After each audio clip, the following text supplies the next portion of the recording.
Graduation তো শেষ, এখন কি করার কথা ভাবছো? ব্যবসা। আমি অলরেডি একটা ব্যবসা শুরু করেছি, খুব ভালো যাচ্ছে আলহামদুলিল্লাহ। ব্যবসা? কিন্তু এটা তো কোনো ফিউচার নেই, খুবই রিস্কি। কারো কপাল খোলে, আবার কারো কপাল খোলেই না। চাটা খেয়ে যেও। আঙ্কেল আমাদের শেষ। তোমার সাথে আমার কথা শেষ। এবার বক্তব্য রাখবেন আমাদের আজকের সভার প্রধান আকর্ষণ, যার সাফল্যের কথা শুনে আমাদের তরুণ প্রজন্ম অনুপ্রাণিত হতে চায়। তিনি আর কেউ নন, আমাদের সকলের প্রিয় জনাব মাহির চৌধুরী। আমাকে কি একটু নার্ভাস দেখাচ্ছে? নার্ভাস দেখাচ্ছে কিনা জানি না, তবে আমি একটু নার্ভাস। আমার গত 6 বছরের ছোট্ট একটা ক্যারিয়ারে আমি কখনো কোনো সম্বর্ধনা অনুষ্ঠানে যাইনি। তবে আজ কেন আমি এই অনুষ্ঠানে আসলাম? শুধুমাত্র আমি ইউনিভার্সিটির স্টুডেন্ট এটা বলেই না। এখানে আসার আরেকটা কারণ বলতে পারেন, আপনারা সবাই তরুণ, এই কারণে কোনো ভুলভাল কিছু বললে বিপদে পড়তে হবে না। একটা সময় আমিও আপনাদের জায়গায় ছিলাম, তো আজকে ভাবলাম আমার লাইফের কিছু অভিজ্ঞতা আপনাদের সাথে শেয়ার করি। আচ্ছা, আগেই বলিনি আমি কোনো কনভেনশনাল স্পিচ দিতে পারি না। আমাদেরকে তুমি করে বলেন স্যার। How nice. আমি এই কথাটা শোনার জন্য এতক্ষণ অপেক্ষা করছিলাম, কারণ নিজের ভার্সিটির ইয়াং এবং জুনিয়র ভাই বোনদেরকে আসলে আপনি করে বলাটা শোভনীয় না। Thank you guys for making me comfortable. আচ্ছা, তাহলে এখন একটু সিরিয়াস আলোচনা করি তোমাদের সাথে। আগে আমার একটা প্রশ্নের উত্তর করো। আচ্ছা, তোমাদের সবার তো এখানে গ্রাজুয়েশন কমপ্লিট, রাইট? তো কারা কারা লাইফে চাকরি করতে চাও? হাত তোলো। বাহ, সবাই হাত তুলেছে, শুধুমাত্র তুমি আর তুমি। ওকে, হাত নামাতে পারো। তোমরা 3 জন চাকরি না করে কি করতে চাও? বিজনেস। তাহলে বাকিদেরকে একটা সাজেশন দেই, তোমরা আজকেই তোমাদের সিভি গুলো এই 3 জনকে দিয়ে রাখো, কারণ একটা সময় এই 3 জনের কাছেই তোমাদের যেতে হবে চাকরির জন্য। দেখো, একটা দেশে সবাই যদি চাকরির পেছনে ছোটে, কেউ যদি ব্যবসা না করে, তাহলে তারা চাকরিটা করবে কোথায়? তাদেরকে চাকরিটা দেবে কে? সরকারের পক্ষে তো সবাইকে সরকারি চাকরি দেওয়া পসিবল না। দেশে যত বেশি ব্যবসা হবে, তত বেশি কর্মসংস্থান হবে এবং তোমরা ভালো ভালো চাকরির সুযোগ পাবে। তারপর আমি খেয়াল করেছি যে সবার একটা ভ্রান্ত ধারণা আছে যে বিজনেস করলে বড়লোক হওয়া যায়, বা মানুষ ব্যবসা করে শুধুমাত্র বড়লোক হওয়ার জন্য, কিন্তু বিষয়টা কিন্তু তা নয়। ব্যবসা না করলে নতুন আইডিয়াস জেনারেট হবে না, আর নতুন আইডিয়াস জেনারেট না হলে দেশের ইকোনমি বা দেশকে উন্নয়নের শীর্ষে আমরা নিয়ে যেতে পারবো না। তো এই কারণে বলছি যে সবাই চাকরি করো না, মাথা থেকে ভূত ছেড়ে ফেলো, উদ্যোক্তা হও। ওকে, থ্যাংক ইউ। স্যার, কিছু বলতে চাই। হ্যাঁ, বলো না। আমরা আসলে আপনার সাকসেসের গল্পটা শুনতে চাই। এই পর্যায়ে পৌঁছানোর পিছনে আপনার স্ট্রাগলের গল্পটা আমরা একটু জানতে চাই। আমার গল্প? মাহির, লেখাপড়া তো শেষ করছো, এখন কি করবা ভাবছো কিছু? নাকি ওই ব্যবসাতে আটকায় থাকবা, না চাকরি বাকরি কিছু করবা? আব্বা, মানে হুদাই চাকরির কথা কেন বলো? আমি তো চাকরি করবো না, প্রথম থেকেই বলে আসতেছি আমি ব্যবসা করবো, উদ্যোক্তা হবো। আর এই চাকরি বাকরি আমার যে হবেও না। ব্যবসায় কিন্তু রিস্ক আছে, ব্যবসায় রিস্কের মধ্যে আমি আমার ছেলেরা যাইতে দিব না। ওর যেটা মন চায় ওইটা কর। কি ব্যবসা করবা কিছু ভাবছো? মানে রিসার্চ চলতেছে, কিছু মাথায় আসলে তোমাদের জানাবো। আচ্ছা, রিসার্চ করো। কি হলো, মুরগিটা দিলা না? ও আনতেছি। দেখো, তোমার যেটা ভালো লাগে সেটা করো।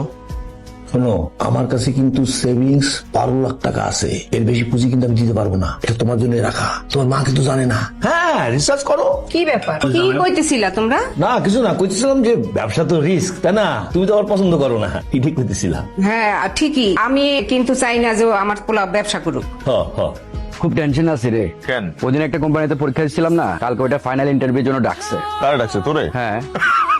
এটা তো গ্রেট নিউজ। তোর মতো একটা পোলা ফাইনাল ইন্টারভিউর কল পাইছে, তুই বুঝতেছস? ফাইজলামি করতেছস আমার সাথে? ফাইজলামি না করে কিছু টিপস দে ভাই। টিপস? ভালো জামা কাপড় পরে যাবি, একটা হোয়াইট শার্ট পরবি, একটা ব্ল্যাক প্যান্ট পরবি, ইন করবি, চুলটা এত স্টাইল করিস না, একটু সিদ্ধি করিস এক সাইডে, আর হইতেছে কনফিডেন্ট থাকবি, মানে যাই জিজ্ঞেস করবে কোনোভাবে নার্ভাস হওয়া যাবে না, বুঝছিস?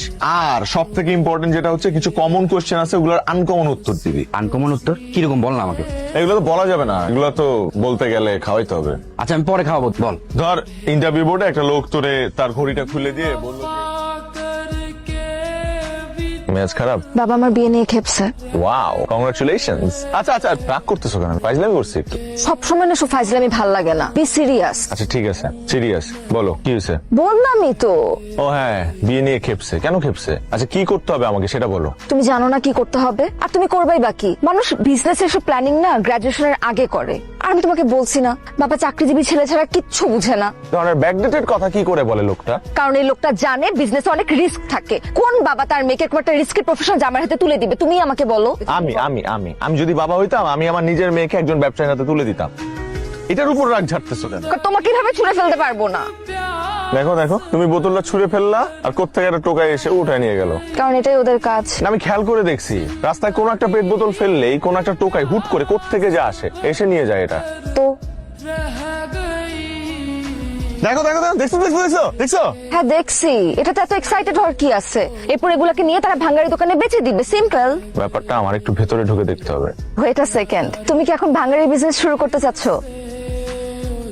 করতেও পারি। আপনার রেজাল্ট তো বেশি সুবিধার না, আপনি চাকরিতে ভালো করবেন কিভাবে? স্যার পড়াশোনার জন্য যদি বেতন দেওয়া হতো আমিও ফার্স্ট হতো। বাহ, কথাবার্তায় তো আপনি বেশ পটু। তা সেলসম্যান হিসেবে কেমন একটু পরীক্ষা হয়ে যাক। ধরেন, এটা ধরেন, আমার এই মোবাইলটা আপনার প্রোডাক্ট। এখন এই মোবাইলটা আমার কাছে বিক্রি করে দেখাবেন। 2 মিনিটে স্যার এই মোবাইলটা আপনাদের কাছে আমি সেল করে দেখাচ্ছি। মনে করি স্যার এখন আপনারা আমার কাস্টমার। এখন স্যার আপনাদের কাছে যদি আমার এই ফোনটা সেল করতে হয় তাহলে স্যার প্রথমে লজিক্যালি কি করতে হবে স্যার? আপনাদের কাছে আমার আসতে হবে, রাইট স্যার? কিন্তু স্যার সেটা আমি করবো না স্যার। আমি কি করব, ফোনটা নিয়ে দৌড়ে চলে যাবো স্যার। এই গফুর, গফুর টাকা তো কোথায় গেল? আরে আজব তো, কই গেল আমার মোবাইল দিয়ে? এই ফোনটা দেন তো। আরে আজব, কই গেল? হ্যালো সাবির সাহেব, আপনি কোথায়? প্লিজ আমার মোবাইলটা দিয়ে যান। স্যার আগে বলেন কত টাকা দিবেন? কি বলেন? আপনি ইন্টারভিউতে পাস, আপনার চাকরি কনফার্ম। প্লিজ আসবেন।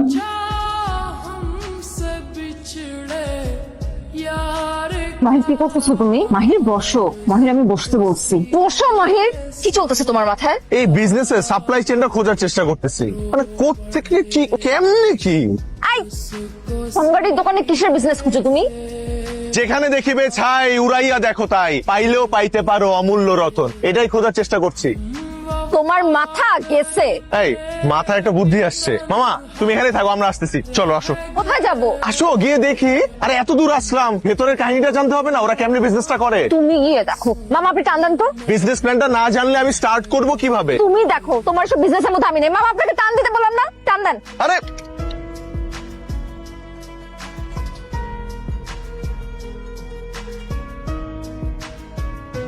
কিউজু ভাই, আসসালামু আলাইকুম। ওয়ালাইকুম আসসালাম। আপনি এখানের? জি আমি এখানে। আচ্ছা, আমি একটু জানতে চাচ্ছিলাম যে আপনাদের বস কি করে, মানে এই ফ্যাক্টরি বস কোথায় বসে? বস তো বসের রুমেই বসে। ও, তাহলে আমাকে একটু রুমে নিয়ে চলেন, আমি তো ওনার সাথে কথা বলবো। আসলে আমিও ব্যবসায়ী তো, মানে ব্যবসা করতে চাই আর কি। তারপর মাই সাহেব কেমন দেখলেন তোমার ফ্যাক্টরি? ভাইয়া যা দেখলাম সব নতুন দেখলাম, মানে এগুলো আগে কখনো দেখি নাই। আসলে ভাইয়া আপনার কাছে আমি আসছি কৌতূহল নিয়ে। বুঝতে পারছি, আর কৌতূহল থাকাটাই স্বাভাবিক। এই দেখুন, আপনারা দৈনন্দিন যেসব বোতল, প্লাস্টিকের বোতল ব্যবহার করে ফেলে দেন, আমরা ওটাকে বলি পেট বোতল। আর ওটা থেকে আমরা যে ফরম্যাটটা আনি এটাকে বলি পেট ফ্লেক্স। জানেন, এই পেট ফ্লেক্স বিশ্বের বিভিন্ন দেশে রপ্তানি করে আমরা একটা হেলদি পরিমাণে বৈদেশিক মুদ্রা উপার্জন করি। এক্সপোর্টও হয় এগুলা? তবে আমরা কিন্তু এই পেট ফ্লেক্সটা বাইরে রপ্তানি করে আমাদের পরিবেশটাকে ভীষণ ঝুঁকির হাত থেকে বাঁচাচ্ছি। আপনি দেখেন, আমরা যদি এই ব্যবসাটা না করতাম তাহলে এই যে এত এত বোতল, এগুলি কোথায় যেয়ে জমা হতো? বুড়িগঙ্গায়। রাইট। তাহলে পরিবেশের কি ভয়াবহ অবস্থা হতো একবার ভেবে দেখুন তো। ভাইয়া আমি যদি এই বিজনেসটা করতে চাই, আপনি কি আমাকে হেল্প করবেন? অফকোর্স হেল্প করবো। Finally I have found my business plan. কিসের বিজনেস? এখন তো বলবো না। বন্ধু এখন আর কেউ আটকাতে পারবে না। থ্যাংক ইউ বন্ধু, থ্যাংক ইউ। কি থ্যাংক ইউ কেন? আরে বেটা, তোর কারণে তো আমার চাকরিটা হয়েছে, তোর প্ল্যান কাজ করে গেছে বন্ধু। মাহির আবার তোকে কি আইডিয়া দিল? কমন কোয়েশ্চেনে আনকমন উত্তর, বুঝোস নাই? ইন্টারভিউ বোর্ডে সেল দিস আইটেম টু একটা কোয়েশ্চেন আছে না, ওটা জিজ্ঞেস করলে কি করতে হয় আমার বন্ধু আমাকে সব শিখাই দিচ্ছে। এই তুই কি পাগল হয়ে গেছিস? আমি তো জোক করছি তোর সাথে। সিরিয়াসলি ওটা জোক ছিল? হ্যাঁ, ওটা ওয়ার্ক করছে বাবা, ওটা ওয়ার্ক করছে, ওটার কারণে তো আমি চাকরিটা পাইছি। মানে ওটা ওরা খাইছে? হ্যাঁ। Congrats man. বল তুই কি খাবে বল, এখন তোরে খাওয়াবো। চল। দোস্ত আজকে যেতে পারবো না, আজকে আমার অনেক কাজ। কি কাজ? তুই জানিস না আমাদের মাহির স্যার তো বিজনেস স্টার্ট করতেছে। ফাইনালি কংগ্রেস বন্ধু, আজকে আমাদের দুইজনের খুশির দিন। 3 জনের। আচ্ছা এখানে 50,000 আছে, এটা নেন, আর বাকি টাকা আমি ব্যাংকে দিয়ে দিতেছি, মাল পৌঁছানোর লগে লগে পাই যাবেন। ঠিক আছে। হ্যাঁ সাবির, মাহির কোথায়? ফোন ধরতেছে না কেন? কতক্ষণ ধরে ফোন দিতেছি। আচ্ছা ঠিক আছে।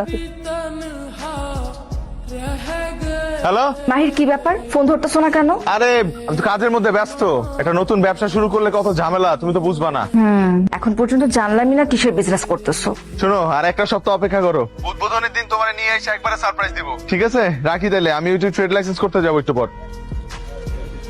আপনার অফিস তো কমার্শিয়াল অ্যাড্রেসে না, এই ঠিকানায় আপনি লাইসেন্স পাবেন না। ভাইয়া কমার্শিয়াল স্পেসে তো অনেক ভাড়া, আমি তো নতুন উদ্যোক্তা, এত টাকা দিয়ে এত বড় জায়গা ভাড়া নেওয়ার মতো আমার সুযোগ নাই। তাহলে তো আপনি লাইসেন্স পাবেন না। আইন ইজ আইন। তার মানে কি আমাদের মতো নতুন উদ্যোক্তারা ব্যবসা করবে না? শোনেন, আপনাকে একটা বুদ্ধি দিই, পরিচিত কারো কমার্শিয়াল জায়গা দেখিয়ে লাইসেন্স করে নিন। আপনি ওই জায়গাতে বলেই ব্যবসা করবেন, কিন্তু আপনার ঠিকানা হবে আপনার বন্ধুর অফিস।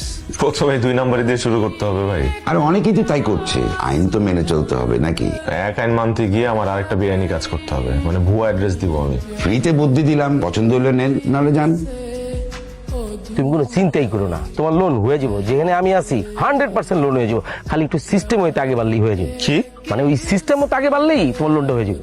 ভাই আমি কোনো সিস্টেমে আগে বাড়তে চাই না, আমি লিগ্যাল ওয়েতে আগে বাড়তে চাই। যদি লিগ্যালি আপনি আমাকে লোনটা দিতে পারেন তাহলে বলেন, আমি নিব, নাহলে আমি বসে থাকবো, ছোট থেকে শুরু করবো, অপেক্ষা করবো ভাই। তাও এইসব অবৈধভাবে আমি কিছু চাই না। সিস্টেম কিন্তু বেশি না, 5%, মানে সামান্য। ভাই প্লিজ আপনি আপনার সিস্টেম নিয়ে থাকেন, দরকার নেই আপনার লোন আমার। আমি তোর ব্যবসার উদ্বোধন নিতে যাবো না। এত লেখাপড়া করে হাসি কিনা ভাঙ্গারির ব্যবসা।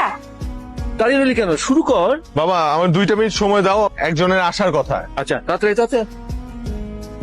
বাবা ও হচ্ছে মারিয়া। আসসালামু আলাইকুম। ইসলাম, এটা তোমার সারপ্রাইজ ছিল? কেন তুমি খুশি হও নাই? হ্যাঁ,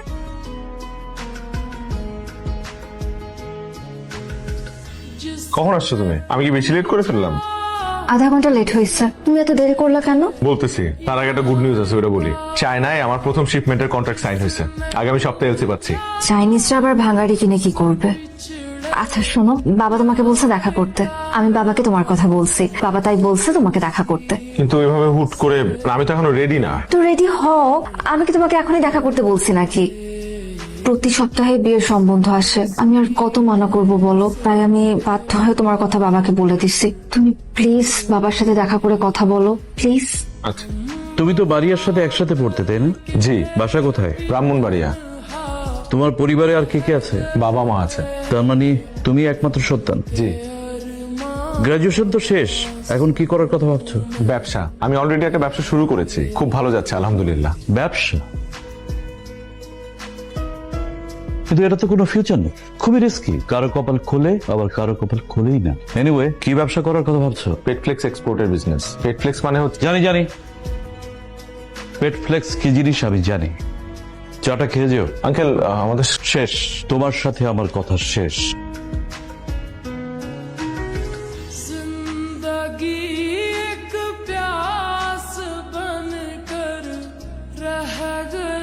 এরপর পুরো ঘটনায় নিজের মধ্যে একটা জেদ কাজ করা শুরু করলো।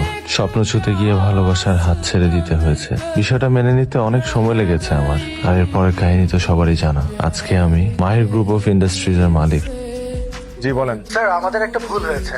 আসলে রাজীব সাহেবের কোনো দোষ নেই, উনি নতুন তো, তাই খুব সহজে অফিস পলিটিক্সের শিকার হয়েছেন। হোয়াট? সব চাল চেলেছেন আসলে আমাদের পুরনো শমশের সাহেব। শমশেরই কাজ করেছে? জি স্যার। এক্ষুনি রাইট নাও ওকে ফায়ার করেন, আর রাজীবকে কল দিয়ে বলেন। আচ্ছা না, রাজীবকে আমি কল দিচ্ছি, ওনার সাথে অনেক বড় একটা অন্যায় হয়েছে। Okay sir.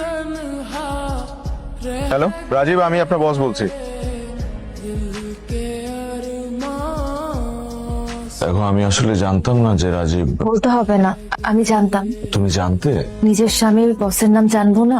বাবা তোমার সাকসেস দেখে খুব খুশি হয়েছিল। মারা যাবার আগে বলেছিল তোমার সাথে কোনোদিন দেখা হলে যেন আমাকে এই কথাটা বলি। পারলে বাবাকে মাফ করে দিও, আমাকেও।